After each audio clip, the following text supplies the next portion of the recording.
I often tell my students that Judaism is not Christianity minus Jesus. A lot of people that grow up in the Bible Belt have a certain familiarity with the Bible, and so they think that they pretty much understand the religion of Judaism without really interacting with any Jews.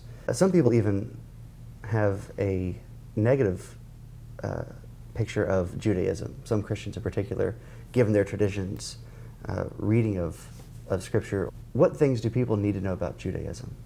Yeah, great, thank you. I'll actually make the question worse. Sometimes, and it's only every couple of years, but sometimes we get somebody who comes to the synagogue for a service, for a world religions class or something, or a church confirmation class, and they sit in the back, their arms crossed, and it's a really nasty look on their face, and then when they're done, they have a question. I know my Bible. And where are the turtle doves? And where is the sheep you're supposed to be sacrificing? Like, okay, so let's deconstruct this a little bit, right? So my response to that part of the question is, we're not characters from the Bible. In the same way that Judaism, in the same way that Christianity has evolved for the past several, 2,000 years, and it doesn't look the way it looked when people were wearing togas and sandals and speaking Aramaic.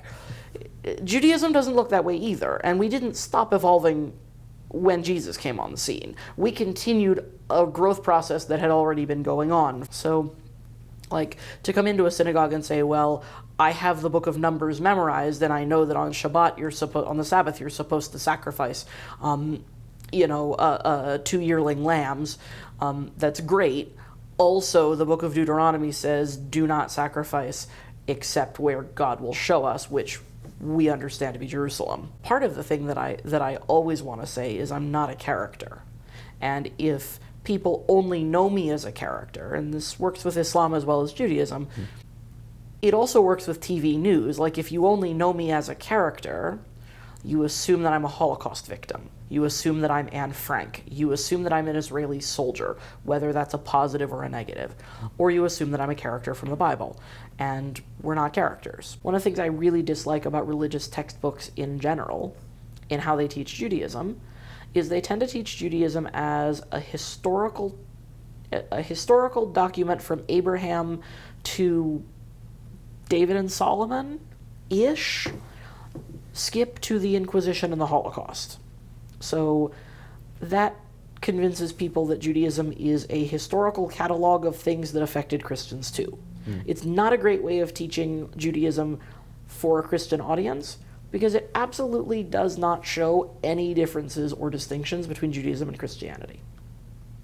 For a person who is then raised to believe that the natural development of Judaism is to accept Christ and become Christian, clearly the focus of your religion, the end goal of your religion, is to become my religion.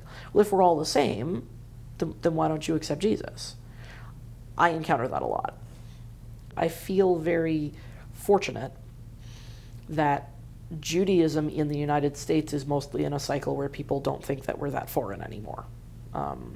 And so we have been accepted into American society in the same way that I would argue Catholicism has largely been accepted into American society and various things, where we're not seen as being too foreign anymore. I don't have to fight the fight of Jews are normal. I don't have to fight the fight of showing people how Jews are regular people. I would argue my Muslim colleagues are fighting that uphill battle right now. They're fighting the battle of similarity, where I'm fighting the battle of difference to avoid being lumped into, well, this is what happens if you take bland Protestantism and stop mentioning Jesus.